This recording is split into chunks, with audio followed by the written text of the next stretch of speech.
Après les restaurants, il a décidé de voler au secours des hôtels. Philippe Etchebest est de retour ce soir sur M6 pour le premier numéro de Cauchemar à l'hôtel, une déclinaison de son émission Cauchemar en cuisine. Philippe Etchebest, bonjour. Bonjour. Vous souriez parfois? Toujours. Non, c'est dur, hein. Je suis quelqu'un de très positif et heureux. Mais moi qui suis beaucoup vos émissions, parce que j'aime beaucoup ça, vous faites la gueule quand même dans l'émission tout le temps. Non, je fais pas la gueule. Je réagis à des situations qui sont pas toujours simples, effectivement.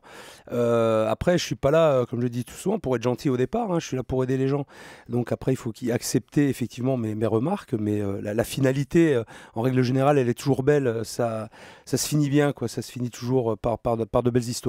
Est-ce que ça aide votre carrure? Parce que des fois, je me dis, il y en a qui vont lui en mettre une, quoi. Si vous n'étiez pas aussi costaud, est-ce qu'il n'y a pas des moments où il y en a certains qui sont à fleur de peau? Parce qu'on le voit, les gens que vous allez voir sont en difficulté, donc sont dans le stress. Et parfois, quand vous leur faites des remarques, il y en a qui sont prêts à bondir. C'est vrai, non, c'est vrai. Donc ça aide d'être costaud.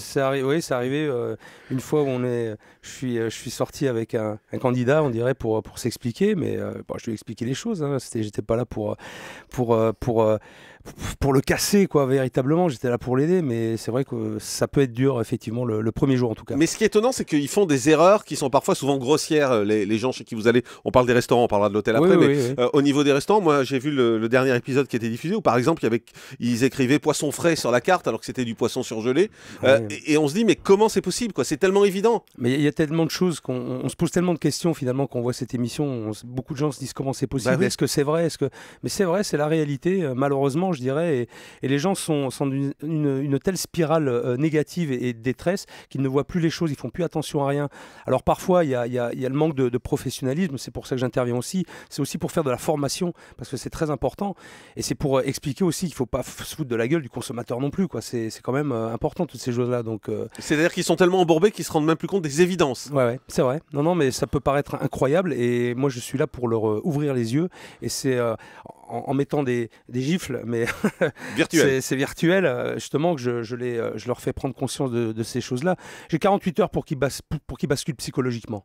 Donc c'est vrai que c'est détruire pour mieux reconstruire derrière. C'est ma formule un petit peu, mais c'est ça. Et c'est ce qui se passe en fait. C'est que les gens, une fois qu'ils ont pris conscience effectivement de leurs erreurs, ils m'accompagnent après dans la formation et dans les explications que je peux leur donner. Mais restaurateur, c'est un métier. Vous devez quand même rencontrer des fois des gens qui ne sont pas faits du tout pour ça. Et ça arrive aussi, effectivement. Il est arrivé des épisodes où les gens n'avaient rien à faire dans un restaurant. Alors je ne cautionne pas ça, bien évidemment, parce que c'est un vrai métier. On devrait aujourd'hui pouvoir ouvrir un restaurant avec un bagage technique, sauf qu'aujourd'hui c'est pas possible. C'est différent. C'est ça qui c'est un peu dramatique, je dirais. Sauf que il arrive aussi parfois que les gens sont dans des cas où ils s'étaient mis en association avec des restaurateurs qui les ont laissés tomber. Je pense à Kevin et sa mère à Moissac qui avait acheté ce restaurant avec des restaurateurs et au bout de 3 mois les restaurateurs les ont plantés. Donc ils se sont retrouvés à la tête de ce restaurant, ils ont investi dedans et quoi faire, voilà. Ils se sont retrouvés un petit peu dans la merde. Et ils vous appellent à l'aide dans ces cas-là. Alors jusque-là vous occupiez des restaurants, c'était un sacré boulot. Désormais les hôtels aussi. Ce qu'on sait moi c'est que vous avez une formation, une expérience du côté hôtelier. Bah oui, je suis légitime dans ce rôle-là puisque je suis hôtelier, je gère un établissement hôtel de 17 chambres. Donc je connais le secteur. Et quand vous allez dans les hôtels, puisqu'on verra le premier épisode ce soir, c'est pareil, c'est la même situation parfois que dans les restaurants, c'est aussi dramatique? Alors c'est pareil, il y a souvent des problèmes, bien évidemment, on le retrouve assez régulièrement, des problèmes de propreté, d'hygiène, et ça m'exaspère. C'est pour ça que je pète souvent des câbles, mais ça je considère que la propreté, tout le monde est capable de tenir un établissement propre normalement. Après il y a beaucoup de problèmes de management et de rapport humain. Et là on le voit notamment, on le verra dans Cauchemar à l'hôtel où effectivement le patron a des problèmes pour déléguer et pour responsabiliser ses équipes. Et c'est ce que j'essaie de lui faire comprendre. Mais il y a des choses incroyables. Par exemple, on voit les femmes de chambre lavent les toilettes et les verres à dents avec les mêmes chiffons. Ah ouais, ça c'est... Mais on se dit que c'est même pas possible. C'est pas moi qui l'ai dit, hein. Je l'ai constaté et puis... Mais quand vous expliquez ça, qu'est-ce qu'ils vous disent? Ils comprennent que c'est n'importe quoi? Ben oui, ils comprennent, ils disent oui c'est vrai, je dis pourquoi vous le faites alors il y a plusieurs explications, on nous oblige à le faire ou ci ou ça, je dis faut arrêter tout de suite ces conneries, c'est pas possible, il y a d'autres moyens de travailler proprement avec peu de choses finalement, il suffit d'utiliser deux chiffons différents, c'est tout. Mais il y a aussi de la nourriture périmée par exemple servie aux clients. Ah ouais, alors ça, il y a eu cet épisode effectivement où je mange, où je m'aperçois en tout cas dans les frigos que la marchandise est périmée.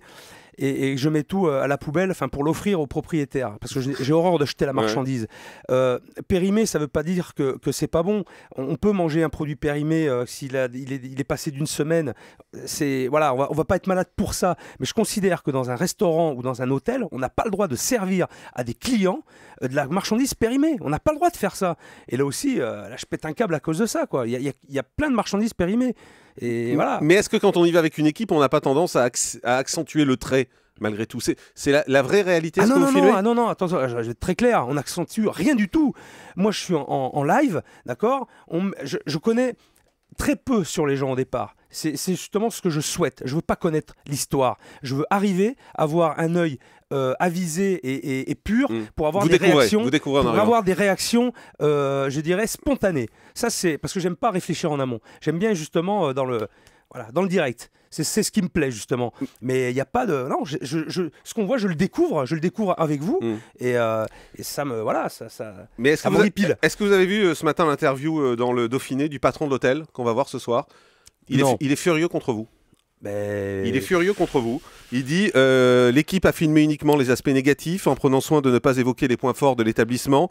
Par exemple, la production a choisi la chambre qui a accumulé le plus de problèmes. Philippe Etchebest a fait son cinéma pendant 10 jours avec un comportement souvent agressif et parfois même grotesque. Nous avons été traumatisés par ce tournage et toute cette pression autour de nous. J'ai même failli arrêter le tournage dès le 2e jour. Le chef n'en a rien à cirer de nous. D'ailleurs, nous n'avons plus aucune nouvelle de lui depuis la fin du tournage. C'est ce matin dans le Dauphiné. Qu'est-ce que vous voulez que je réponde à ça? Votre avis? Qu'est-ce que je vais répondre à ça? Qu'est-ce que vous en pensez aujourd'hui de voir une réaction comme ça après être passé? Il dit nous.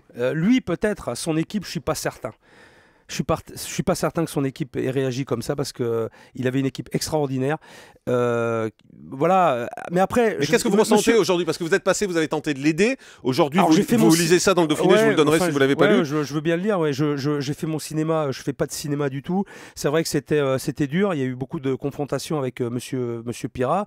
Il dit que vous n'avez montré que les points faibles. On a choisi une chambre. C'était une chambre qui louait. Je suis désolé. On a pris une chambre qui louait. Tout a été scénarisé, je me suis fait piéger, dit-il. Bah non, écoutez, non, il n'a pas été piégé du tout. C'est comme ça que ça se passe. Moi, j'ai mis l'accent effectivement sur les choses qui n'allaient pas, puisque j'étais là. J'étais là pourquoi? Parce qu'il avait un problème. Donc il avait un problème effectivement de tenue d'établissement. C'est un établissement qui a eu marché, qui a eu des années fastes dans les années 80 où ça marchait bien. Seulement, Monsieur Pirat n'a pas évolué avec son temps. Il est resté dans ces années-là. Mais là, il a zéro reconnaissance par rapport à ce que vous avez fait visiblement. Oui, mais c'est à lui d'entendre après ce que je dis. Vous savez, je ne suis pas un magicien non plus et je le dis et je le répète. Moi, je donne des conseils. J'essaie de former les gens. J'essaie de les aider. S'ils ne veulent pas entendre ce que je leur dis... Qu'est-ce que je voulais que je fasse? Ça vous énerve ça, de voir une réaction comme ça? C'est dommage. Je dis juste c'est dommage. Parce que j'ai passé 10 jours avec eux et avec son équipe. Surtout, je mets l'accent sur l'équipe parce que c'est quelque chose d'important pour moi. Et il avait une équipe extraordinaire. Et il n'arrivait pas à entendre les messages que voulait faire passer son équipe. Et pourtant, ils étaient dévoués corps et âme à cette maison.